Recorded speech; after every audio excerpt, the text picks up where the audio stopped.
The power grid has been dead for exactly 72 hours. The frozen chicken in your deep freezer has officially transitioned. It went from food to a biological weapon. Your neighbor Dave is currently out on his front lawn. He is washing his sub with his last case of vintage Pellegrino. His brain simply refuses to accept that the world has ended. The police radio frequency turned into static 4 hours ago. You have exactly until sunset before the suburbs evaporate. The food chain will reassert itself with extreme prejudice. The systems that kept you safe are gone. 911 social contracts and the fear of prison. You have limited time before the polite knock turns violent. That knock on your door turns into a battering ram. No worries, we are going to fix this. We use physics trash and questionable life choices. Phase 1, the calorie parasite. You know this person as the grasshopper. The myth is that neighbors band together to rebuild society. You think your neighbor's hunger is your opportunity. You want to be a benevolent leader. The reality is that starvation is a math problem. It is not a moral one. A human body burns 2,000 calories a day just to keep the lights on and the heart pumping. If you have 3 months of food for 2 people and you let in 2 neighbors, you do not have a larger team. You have 3 weeks of food. You did not save them. You just murdered your future self. The problem breaks down like this. The grasshoppers spent their life outsourcing survival to the system. When the system breaks, they become a biological liability. They do not bring skills, they bring entropy. They will eat your food and drink your water. Crucially, they will complain that the rice is undercooked. They are dangerous because they are a security leak. They do not understand operational security. They have never had to hide. They will tell others about your supplies. They do not understand that silence is a calorie resource. They treat the apocalypse like a temporary power outage. Expecting you to host the party until lights return, here is the trash-based fix the decoy pantry. Do not just say no. A refusal creates an enemy. You must create a visual lie. Take your empty Amazon boxes, fill them with non-survival trash like old newspapers, pack them with styrofoam or heavy books and tape them, then rip them open violently, scatter them near your front door or in your garage, scatter some useless debris like broken glass around them. When the grasshopper shows up, you do not argue, you point to the empty ravaged boxes. You say they already hit us, we have nothing left. You use their own panic against them. You aren't hoarding, you are a victim, just like them. It costs you $0 and saves your entire stockpile. Phase 2, the adrenaline junkie. You know this person as the hero. The myth is that you want a brave guy, someone with a tactical vest and a Punisher sticker. The reality is that bravery is often a lack of math. They do not understand probability. The hero treats the apocalypse like a video game. They think they are the main character. They want to patrol and check the perimeter. They want to rescue the cat 3 blocks away. In a collapse every time you leave your shelter, you are rolling dice against infection, injury, and detection. The hero rolls those dice every hour. They are a magnet for variables. They bring strangers back to base, strangers who act as vectors for disease or scouts. The hero does not understand the goal. The goal isn't to win fights, it is to avoid them. They maximize your exposure to the environment. You should be minimizing your caloric burn. A firefight, even if you win, costs you ammunition. You cannot replace medical supplies you do not have. The trash-based fix here is noise discipline via physics. The hero wants to go out because they feel useless. You need to trap them with busy work, make it feel tactical, but keep them stationary. Give them a roll of duct tape and garbage bags. Tell them to seal the windows against chemical fallout. Tell them it is spores. It is a lie, but it keeps them inside. Sealing a room creates a distinct psychological shift. It turns the home into a bunker. It stops them from looking out the window. It stops light from leaking out and advertising your location. You are using their own paranoia to keep them leashed.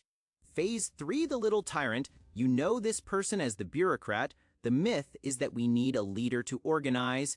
The reality is that centralization creates a single failure point. The bureaucrat is usually an HOA board member or a mid-level manager who craves authority.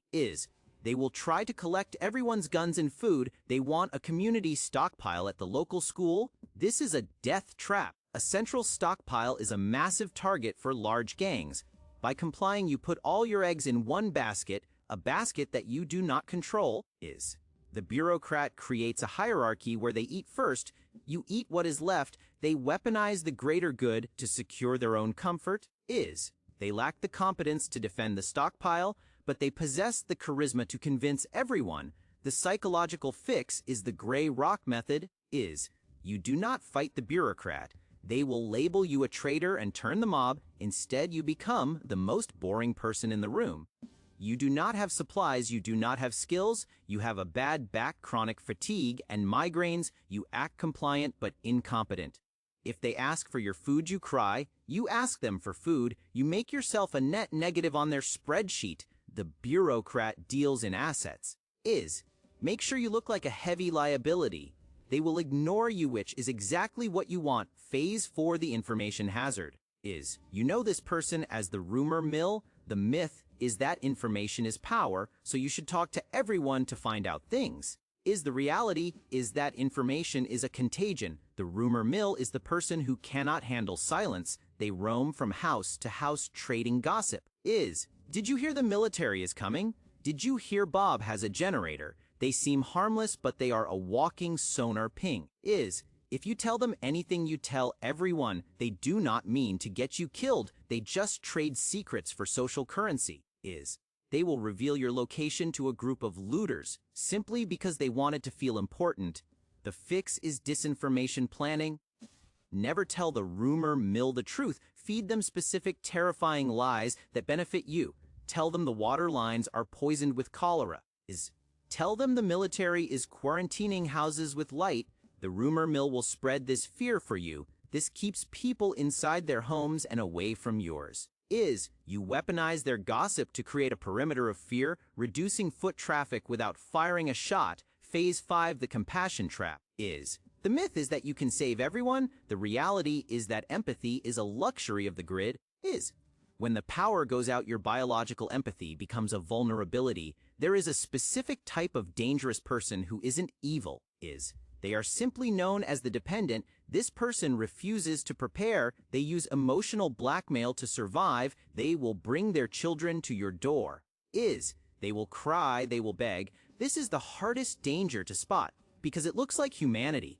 But you must understand the physics. You cannot pour from an empty cup. If you share your filtration straw, you share saliva and pathogens. Is. If you split your antibiotics, neither of you gets a full course, and you both die of infection. The fix is the hard harden. You must mentally separate nice from kind. Being nice is giving them a fish and starving together. Being kind is teaching them to fish. Is. Or in this case, showing them how to boil water. Do not give them resources, give them knowledge. Shout instructions through the door. Is. Boil the water for 10 minutes? Eat the dandelions! If they refuse to do the work, they were never going to survive anyway. Is. You cannot carry dead weight up a mountain. Phase 6, psychological warfare. This is how you repel all 5 types without ever opening your door. Is. The myth is that you need to look tough, like a fortress with sandbags and guards. The reality is that predators attack fortresses. That is where the loot is. Is. Warlords look for challenges. Desperate mobs look for hope. You want to look like a plague pit.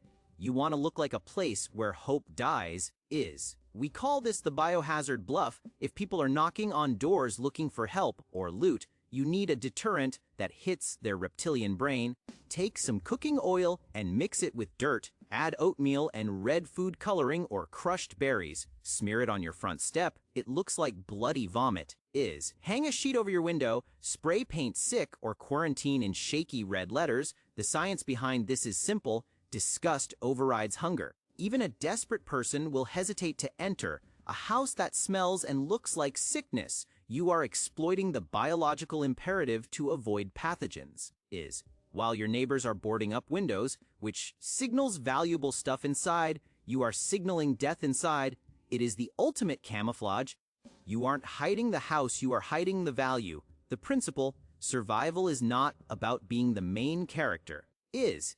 It is about being the background extra who makes the credits. The grasshopper, the hero, and the bureaucrat, they all try to impose their will on the chaos. Is. That costs energy that creates noise. You are going to be quiet. You are going to be efficient. You are going to look at the apocalypse as an equation. Is calories in versus calories out. You aren't trying to save the world. You are just trying to be harder to kill than the environment around you